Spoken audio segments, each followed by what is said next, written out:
કેમ છો વિદ્યાર્થી મિત્રો? અભ્યાસ ધ લર્નિંગ એપમાં તમારું ખૂબ ખૂબ સ્વાગત છે. તો સેમ 2 ઇકોનોમિક્સ ની આપણી ક્વેશ્ચન સિરીઝ ચાલી રહી છે, બરોબર? તો અત્યારે આપણે જે ક્વેશ્ચન જોવા જઈ રહ્યા છે તે છે તમારી સામે. ક્વેશ્ચન છે કિંમત નેતૃત્વ એટલે શું, તેની આવશ્યક શરતો નિર્દેશો અને તેના લક્ષણો સમજાવો. બરોબર? તો આટલી વસ્તુ તમને 2 માર્ક્સમાં પૂછાઈ શકે છે. કિંમત નેતૃત્વ એટલે શું અને તેની આવશ્યક શરતો નિર્દેશો. બરાબર? 2 માર્ક્સમાં કદાચ તમને પૂછાય આ પણ પૂછાઈ શકે કિંમત નેતૃત્વના લક્ષણો જણાવો. બરોબર?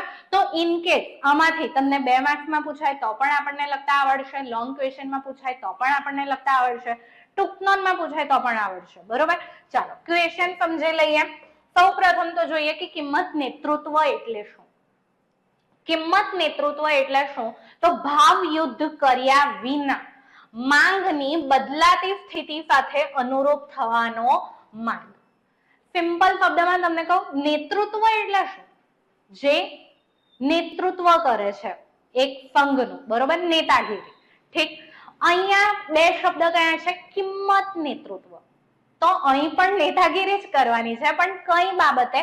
કિંમતની બાબતે. બરોબર? આપણું જે અલ્પહસ્તક ઇજારાનું બજાર છે એમાં જે ગણી ચણીને અમુક પેઢીઓ છે, અલ્પ સંખ્યામાં જે પેઢીઓ છે એમાં કોઈ એક પેઢી કિંમતની બાબતમાં અહીંયા અન્ય પેઢીઓનું શું કરશે?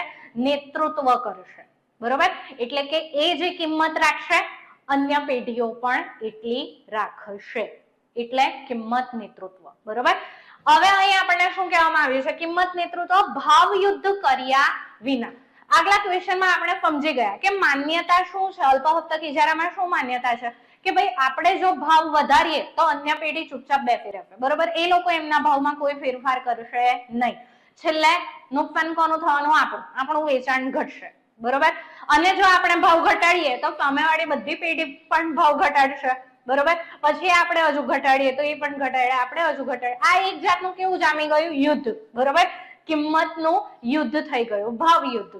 તો અહીં ભાવ યુદ્ધ કર્યા વિના આપણે એકબીજા વચ્ચે લડવાનું નથી. બરોબર? ત્યાં પછી એવી સિચ્યુએશન આવી જાય કે ચાલો ને ભાઈ આપણે સાથે મળીને એક કિંમત નક્કી કરીએ. બરોબર? આપણે સાથે મળીને અમુક વસ્તુને સોલ્ટ આઉટ કરીએ. ઠીક. તો અહીં પણ એવું છે કે ભાઈ આપણે કોઈ જાતનું ભાવ યુદ્ધ કરવાનું નથી. માંગની જે બદલાતી પરિસ્થિતિ છે બજારમાં એને આપણે કેવી રીતે અનુરૂપ થઈશું. બરોબર? એનો એક માર્ગ છે કિંમત નેતૃત્વ.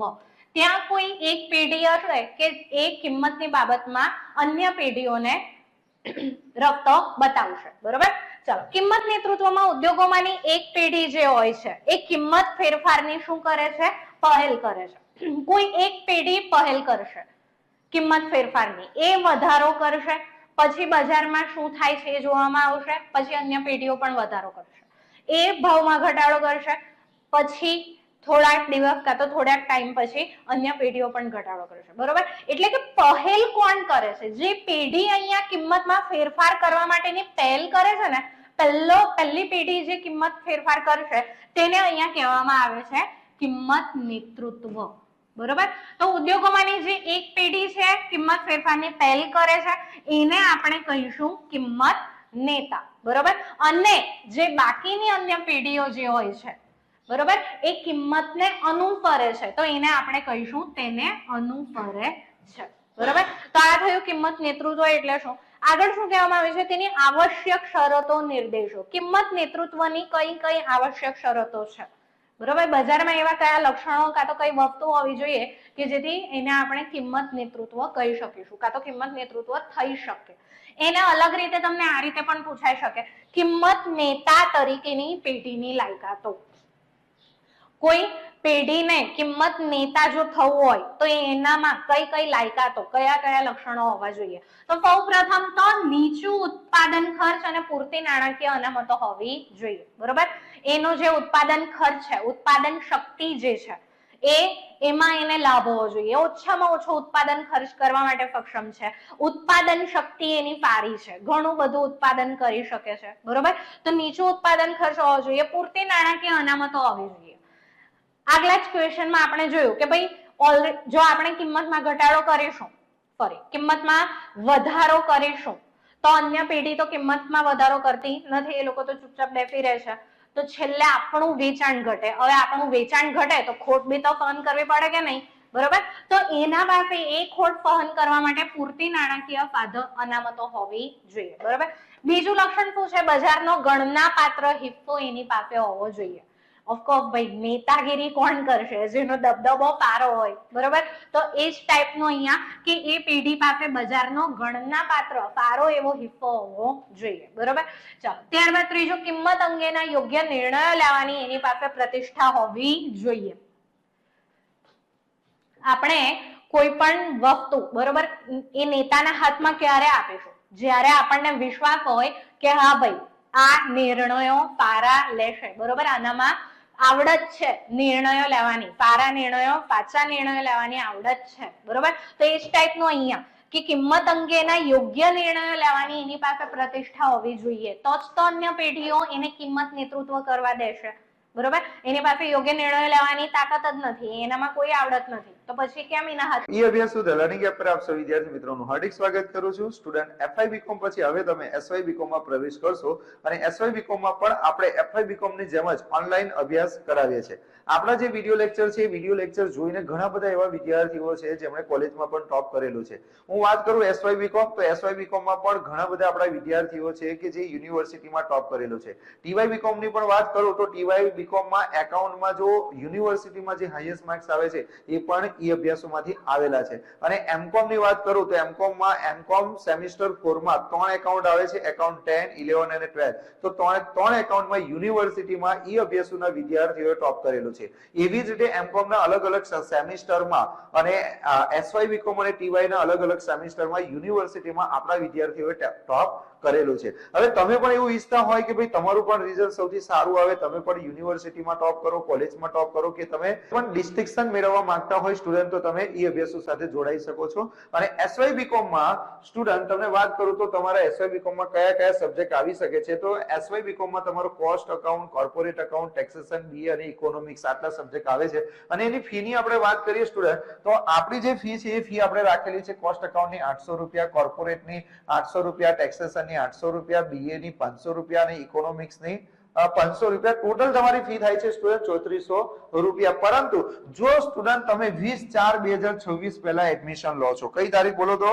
20/4/2026 પહેલા જો તમે એડમિશન લઈ લો છો તો ફક્ત ને ફક્ત 1250 રૂપિયામાં તમને આ કોર્સ મળી જશે. અને ત્યાર પછી હું વાત કરું તો 21/4/2026 થી 30/4/2026 આ તારીખની વચ્ચે જો તમે આ કોર્સ પરચેસ કરવા માંગતા હોય તો તમને 1500 રૂપિયામાં આ કોર્સ તમને મળી જશે. ત્યાર પછી આપણે આગળ વાત કરીએ કે કોઈ એવા વિદ્યાર્થીઓ હોય કે શરૂઆતમાં લેવા માંગતા ના હોય, તો અમુક વિદ્યાર્થીઓ 5મા મહિનામાં લેવા માંગતા હોય તો 5મા મહિનાનો આખો 1 મહિના દરમિયાન તમને 1800 રૂપિયામાં સિલેબસ મળી જશે.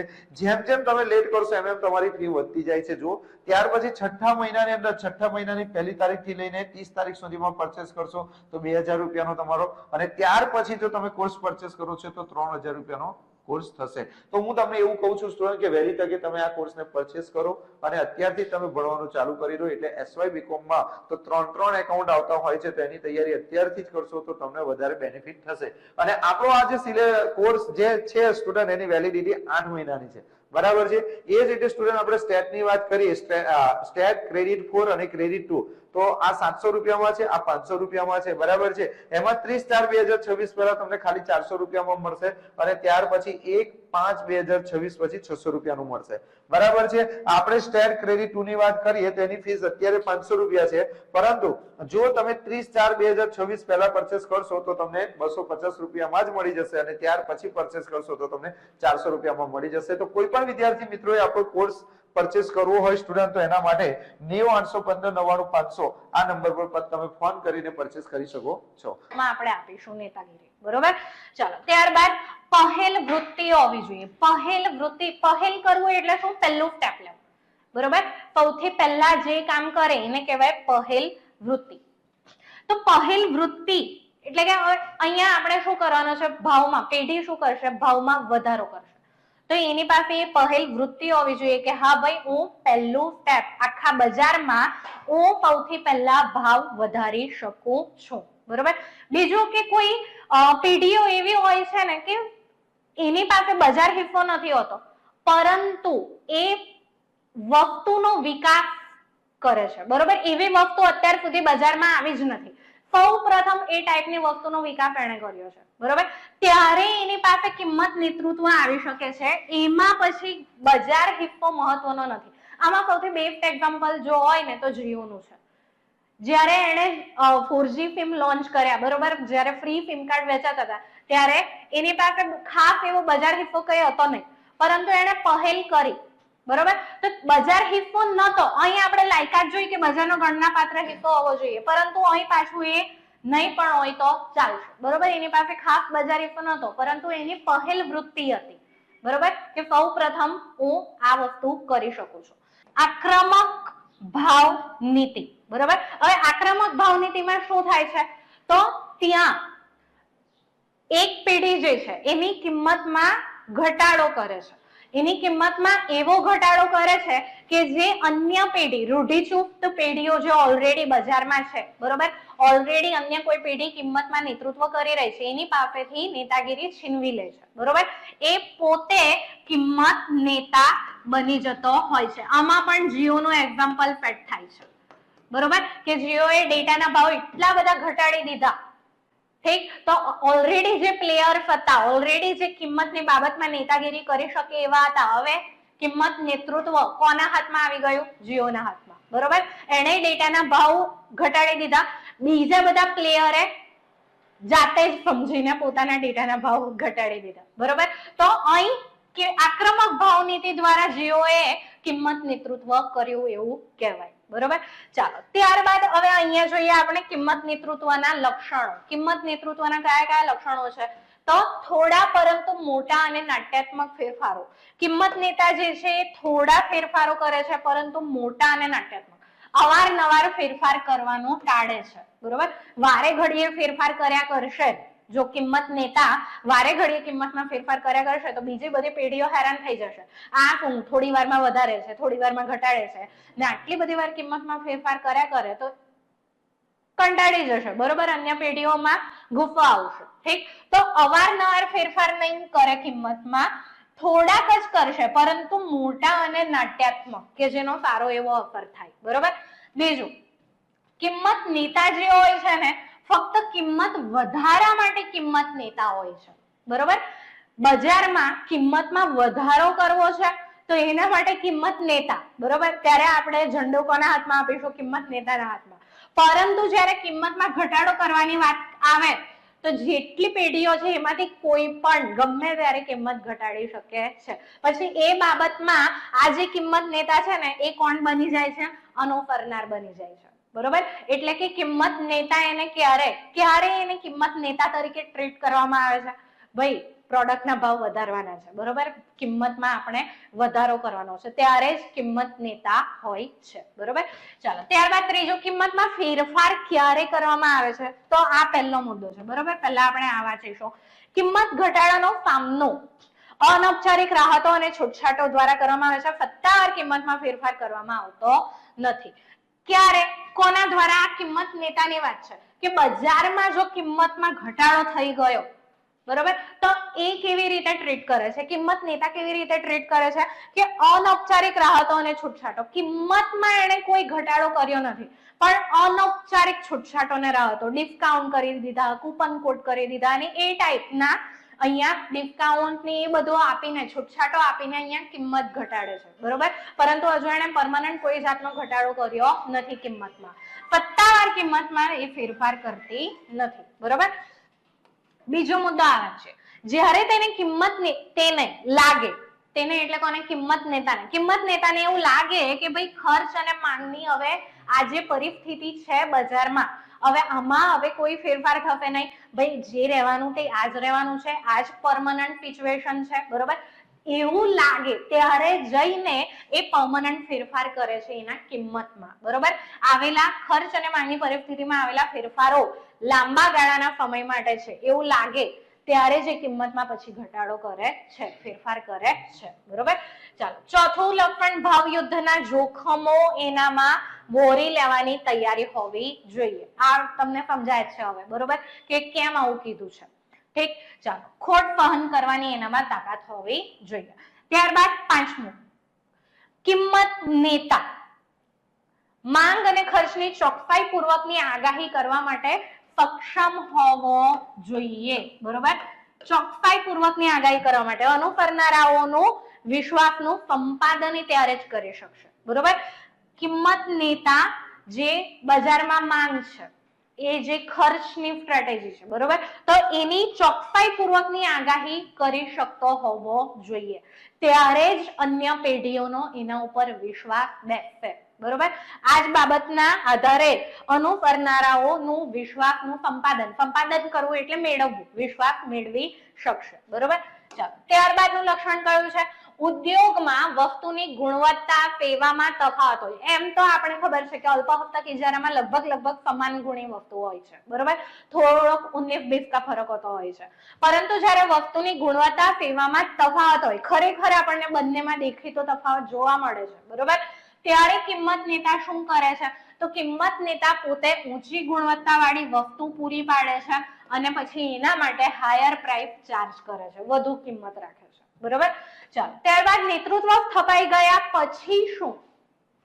એકવાર કિંમત નેતા એક પેઢી બની જાય છે, એના પછી શું? તો કિંમત નેતા નેતૃત્વને જાળવી રાખવાનું કામ કરે છે અને અનુસરનારાઓ એને વફાદાર હોય છે. બરોબર, એટલે કે જો કિંમત નેતા ભાવ વધારે તો બાકીની પેઢીઓ પણ વધારે છે, જો ઘટાડે તો બાકીની પેઢીઓ ઘટાડશે.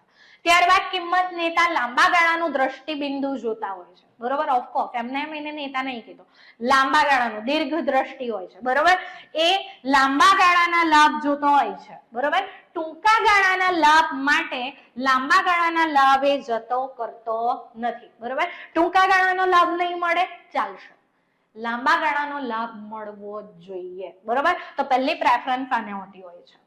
બરોબર, કિંમત નેતા દ્વારા. તો આ થયો આપણો કિંમત નેતૃત્વ એટલે શું? કિંમત નેતૃત્વના આવશ્યક શરતો અને તેના લક્ષણો. બરોબર, વ્યવસ્થિત હવે આની તૈયારી કરી લેજો. આવજો.